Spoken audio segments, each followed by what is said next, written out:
السلام علیکم ناظرین، آج کی ویڈیو ان تمام غیر مصدقہ افواہوں کی تلافی کے لیے اپلوڈ کی جا رہی ہے جو غیر ملکیوں کو سعودی عرب سے بے دخل کیے جانے کے متعلق پھیلائی جاتی ہیں، کیونکہ لوگوں تک شمیسی حراستی مرکز میں حراست میں لیے گئے تارکین وطن سے متعلق عجیب و غریب قسم کی افواہیں پھیلائی جاتی ہیں۔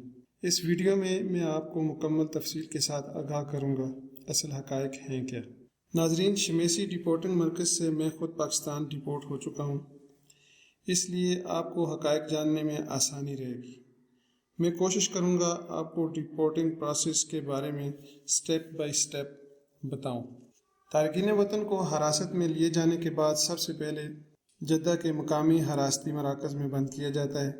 45 سے 50 افراد کو ایک گروپ کی صورت میں شمیسی ڈیپورٹنگ سیل بس کے ذریعے منتقل کیا جاتا ہے، جہاں پر گرفتار افراد کا ڈیٹا حاصل کرنے کے لیے فنگر پرنٹس لیے جاتے ہیں۔ ڈیٹا کلیکشن کے بعد مزید سکیننگ کے لیے تمام افراد کی فائلز کمپیوٹر سیل میں منتقل کر دی جاتی ہیں، جہاں پر تارکین وطن کی قسمت کا عمل دخل شروع ہو جاتا ہے۔ مملکت میں قیام کے اہل افراد کو باقاعدہ بنام پکار کے علیحدہ کر دیا جاتا ہے اور ڈیپورٹ کی سفارش شدہ افراد کو مزید پروسیس کے لیے ڈیپورٹ سیل میں روک لیا جاتا ہے اور اہل افراد کو دوبارہ بذریعہ بس اسی مقامی حراستی مرکز پہنچا کر آزاد کر دیا جاتا ہے، جہاں سے ان کو ڈیپورٹنگ سیل لے کے جایا جاتا ہے۔ سب سے اہم اور خاص بات یہ ہے کہ سائے خاص عمل منزلی شاہراہوں پر پانی یا کسی بھی قسم کی کوئی چیز فروخت کرنے والے، بغیر کفیلوں کے کام کرنے، اقامہ کی مدت ختم ہونے والے 90% لوگوں کو ان کے اپنے ممالک کو روانہ کیا جاتا ہے۔ حروب یعنی کفیلوں کی طرف سے اشتہاری قرار دیے گئے افراد کو 100% خروج نہائی دیا جاتا ہے۔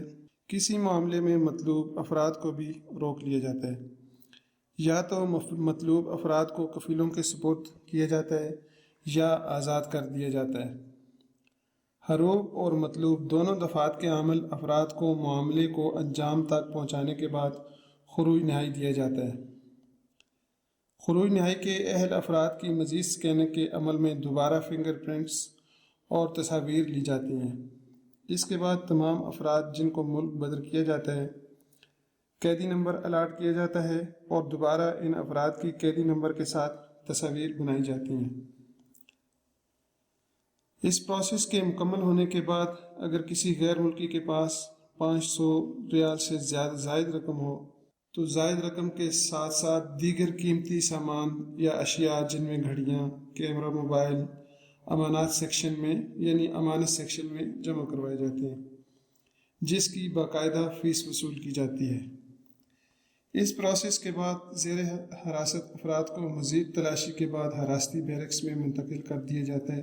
حراستی بیرکس میں بھرتی سے قبل دوبارہ فنگر پرنٹس ڈیٹا جمع کیا جاتا ہے اور حراستی سیل میں موجود تمام ممالک کے افراد کو اپنے گروپس میں ڈیوائیڈ کر کے ان کی بیرکس میں منتقل کر دیا جاتا ہے۔ اگر بات یہ ہے کہ حراست میں لیے جانے کے بعد بیرکس میں پہنچتے تقریباً 15 سے 18 گھنٹے کا وقت صرف ہوتا ہے اور یہی مشکل، صبر آزما اور تکلیف دہ پروسیس ہوتا ہے۔ دوسرے مرحلے میں ایسے افراد جن کے پاسپورٹ میسر ہوتے ہیں، محکمہ جوازات دوسرے یا تیسرے دن ان زیر حراست افراد سے پاسپورٹ لے کر ایسے افراد کے تمام سفری کاغذات کو حتمی شکل دیتے ہیں اور 3 سے 4 روز میں یا زیادہ ایک ہفتہ میں ایسے لوگوں کو ان کے اپنے ممالک کو ڈیپورٹ کر دیا جاتا ہے۔ سب سے مشکل اور پریشانی کا سامنا ان افراد کو کرنا پڑتا ہے جن کے پاس سفری دستاویزات موجود نہیں ہوتی۔ مثال کے طور پر پاسپورٹ اور نیشنل آئیڈینٹی کارڈ کا نہ ہونا کافی اذیت کا سبب ہوتا ہے۔ میں اپنے تمام ویورز کو ایک بات زور دے کر کہوں گا کہ کم از کم اپنے نیشنل آئیڈینٹی کارڈز اپنے وائلٹ میں ضرور رکھا کریں۔ یہاں پر میں اپنے سفارتخانے کے کردار پر بات کرنا ضروری سمجھتا ہوں۔ دیگر ممالک کے سفارت خانوں کی نسبت پاکستانی سفارت خانہ اپنی ذمہ داریوں کو بطریقِ احسن نبھانے سے مکمل طور پر ناکام رہتا ہے۔ اس کا میں ذاتی طور پر گواہ ہوں کہ سفارت خانے کے اہلکار اپنے شہریوں کی داد رسی کرنے کے بجائے ہفتہ بھر میں 2 بار آتے ہیں اور کسی سے کوئی بات یا تسلی دیے بغیر واپس چلے جاتے ہیں۔ بالخصوص جدہ میں جو فروری 2020 کے مہینہ میں جن لوگوں کو ڈیپورٹ کرنے کے لیے گرفتار کیا گیا ہے ان میں سے اکثر آج بھی جیل میں پڑے ہوئے ہیں۔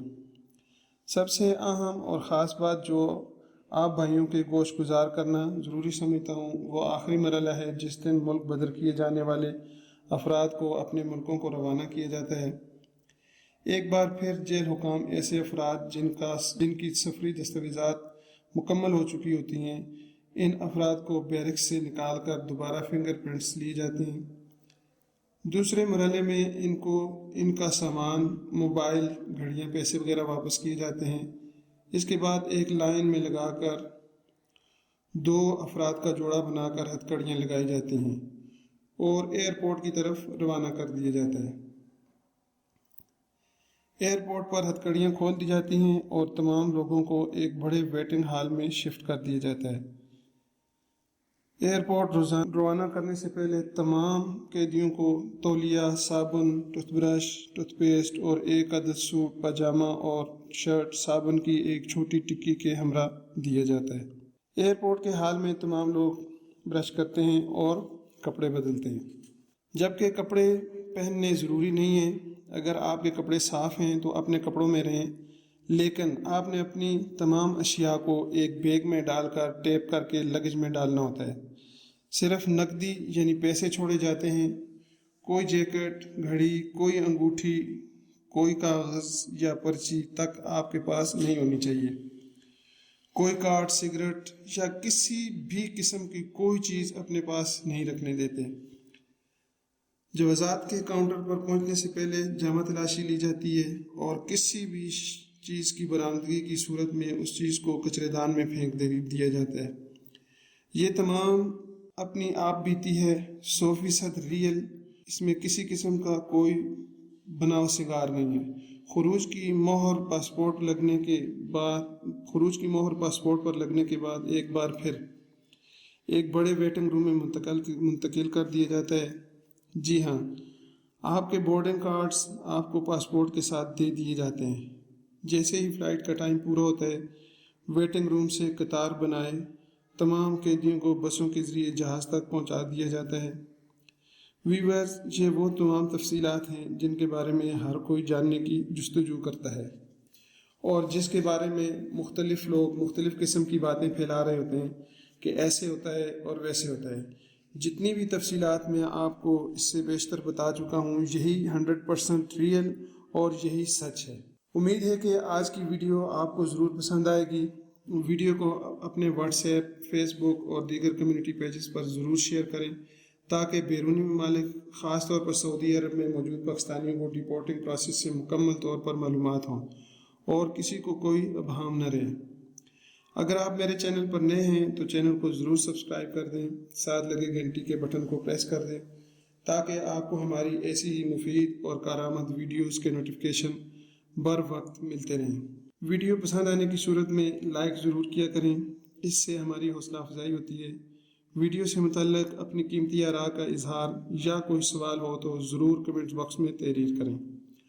آپ سب کے دیکھنے سننے کا بہت شکریہ۔